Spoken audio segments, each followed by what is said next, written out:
Bonsoir mesdames et messieurs, bienvenue à votre bulletin du soir. Mon nom est Daniel Tremblay. Aujourd'hui, en ce mercredi 13 avril, à DSA Nouvelles, 3 sujets retiennent notre attention. Premièrement, la face cachée de l'industrie laitière. Ensuite, Royal Petroleum s'adresse à nous.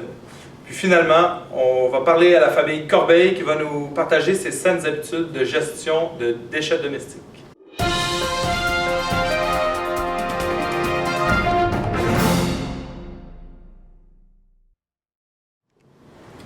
Pour nous parler de l'industrie laitière, nous avons avec nous notre journaliste Zoé Laplante. Bonjour Zoé. Bonjour. Zoé, on sait que dans l'état actuel des choses, à la vue des études réalisées, il faut être insensible et insensé pour continuer à consommer des produits laitiers, n'est-ce pas?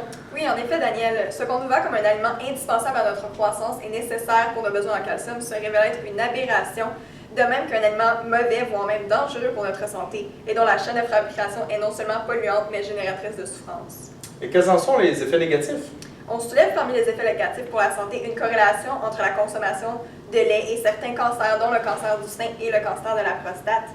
Et sa consommation favorise les maladies cardiovasculaires, l'ostéoporose et le diabète.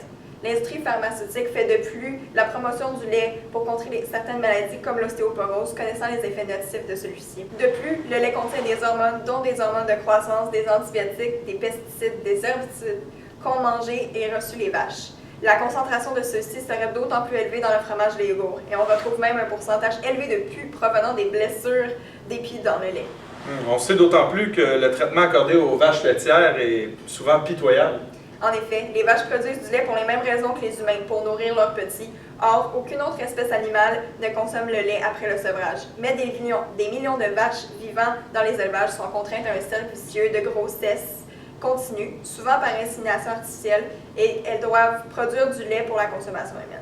Les veaux mâles, eux, finissent dans des parcs à veaux, un destin qui est caractérisé par le confinement, l'obscurité, la malnutrition et l'abattage. Les femelles, eux, subissent le même sort que leur mère, et elles sont accrochées à des machines à traire et sont génétiquement manipulées. Elles sont souvent droguées à produire environ 4 fois et demi plus de lait qu'elles ne le feraient naturellement, et c'est sans parler de la maltraitance physique à laquelle elles sont soumises. Wow, excellent. Merci beaucoup Zoé. Ça nous porte à réfléchir sur notre consommation de lait à tous les jours.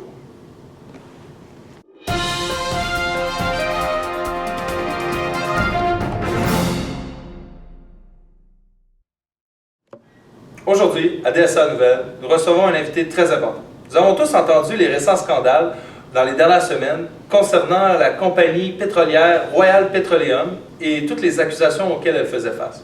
Nous avons donc aujourd'hui la PDG de la compagnie qui profitera de son passage à l'émission afin de mettre la lumière sur toute cette histoire. Je cède donc la parole à Sandra Richman qui voudrait personnellement s'adresser aux téléspectateurs. Bonsoir, Mme Richman. Bonsoir, Daniel. Et bonsoir, chers téléspectateurs. Ce soir, je m'apprête à vous lire une lettre que j'ai rédigée avec le conseil administratif de Royal Petroleum concernant les récents scandales qui ont touché la compagnie. Donc, elle se lit comme suit. Comme vous l'avez sûrement entendu au cours des dernières semaines, Royal Petroleum s'est retrouvé au cœur de plusieurs discussions et accusations. Je choisis de venir à l'émission DSR Nouvelles afin de pouvoir vous dire les vraies choses.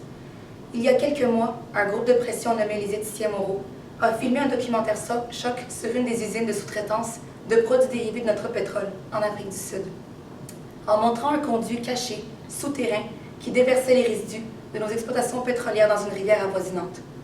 Nous avons mal agi, en régnant les allégations et en prétextant que la rivière était déjà polluée avant même notre arrivée dans la communauté. Par la suite, comme vous le savez, des médecins de la région se sont insurgés contre nous en dénonçant un accroissement des maladies de peau ainsi que des troubles digestifs qui sont reliés à une soudaine détérioration de la qualité d'eau. Toujours encore, nous avons décidé de jouer la sourde oreille car à l'époque, nous ne voulions surtout pas perdre nos actionnaires. Vous avez aussi vu le boycott qui a suivi. Plusieurs de nos fournisseurs et acheteurs ont décidé de ne plus faire affaire avec nous. Et sur des enquêtes, nous avons finalement été déclarés responsables de la soudaine croissance de la pollution de l'eau en Afrique du Sud. Cela toutefois est chose du passé, car Royal Petroleum prend aujourd'hui un nouveau virage. Nous avons commencé par dédommager les personnes affectées, et suite à la révision de la composition de nos comités, nous avons adopté la norme ISO 14000, qui concerne les systèmes de management environnementaux. Par la suite, nous avons immédiatement entamé l'extraction du conduit caché, et nous avons même installé un détecteur de niveau de pollution afin de montrer à la population que l'eau déversée dans la rivière n'est plus polluée comme elle l'était. Il s'agit d'un nouveau départ pour Royal Petroleum et nous sommes confiants que nous nous orientons vers un futur plus responsable et plus vert. Merci, Mme Richmond. Merci, Daniel.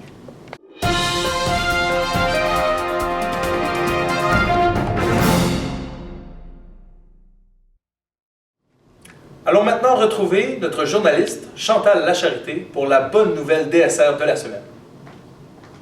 Bonjour. Le cas qui retient notre attention cette semaine est celui de la famille Corbeil de Laval, qui a non seulement changé ses habitudes de gestion des déchets domestiques, mais qui est même rendu un exemple pour tout le voisinage. Nous avons avec nous M. Corbeil. Racontez-nous votre histoire. Salut Chantal. Ouais, ben dans le fond, dans mon passé, c'était pas très glorieux.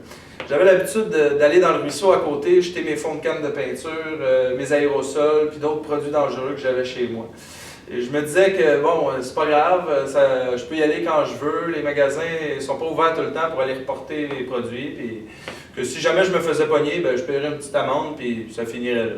Sauf que, à un moment donné, je me suis fait pogner par ma voisine, qui m'a dit « Hey, fais pas ça, sinon je vais appeler la police. » Puis je me disais « C'est pas bien grave, tu sais, je vais payer une petite amende. » Elle disait « Non, les amendes, ça peut aller en haut de 5 000 $ facilement pour atteinte à l'environnement, qu'elle disait. » Fait que je suis allé sur les internets, puis je me suis renseigné, puis en effet, c'est assez salé ce qu'on peut payer comme amende. Mais en étant sur les internets, j'ai vu aussi que j'avais le droit d'acheter certaines choses dans certaines quantités. Fait que je me suis mis à acheter le plus possible de ce que j'avais le droit. J'étais en plus dans mes rénovations, fait que tout mon J-Proc, tout ça, je pouvais le mettre aux ordures, puis je calculais quelle quantité je pouvais mettre, puis si j'en avais un peu de plus, ben, je les mettais chez les voisins, comme ça je ne dépassais pas ma capacité maximale. Ça, c'est jusqu'au jour où ma petite fille de 4 ans est venue me voir en boudant, puis elle m'a tiré jusqu'à la fenêtre. C'est là que j'ai vu le vidangeur en train d'essayer tant bien que mal de lever mes déchets que j'avais mis au maximum du poids permis. Puis quand j'ai vu l'âge que le monsieur avait, je me suis dit, crème, il doit être sur le bord de sa retraite, lui. Je me sentais pas mal en dedans à ce moment-là, Chantal. Fait que j'ai accouru dehors, j'ai aidé le monsieur, il m'a remercié, ça m'a fait du bien en dedans. Puis en retournant chez moi, j'ai même vu ma voisine qui souriait par la fenêtre et elle semblait avoir apprécié le geste que j'avais fait. Fait qu'après partir de ce jour-là, j'ai commencé à m'améliorer. Je suis allé au Canadian Tire, puis je me suis acheté un bac de recyclage. Puis j'ai commencé à recycler. Ben, quand j'y pensais, là, parce qu'au début, c'était pas un réflexe bien inné chez moi. Je mettais du recyclage un peu, des fois quand j'y pensais, ou d'autres fois le bac était plein, j'avais oublié de le sortir, fait que je jetais quand même mes contenants recyclables aux poubelles. Mais là, aujourd'hui, ça s'est vraiment amélioré. Quand on a réussi, ma famille et moi, à avoir de saines habitudes au niveau du recyclage, on a commencé à faire du compostage, on est allé dans les centres de réutilisation des vêtements, on fait des dons, des jouets que nos enfants n'utilisent plus. On a vraiment changé nos habitudes. Donc, je conseille à tout le monde de voir ce qu'ils font. Wow, vous êtes vraiment un exemple à suivre. Merci, M. Corbeil. Merci.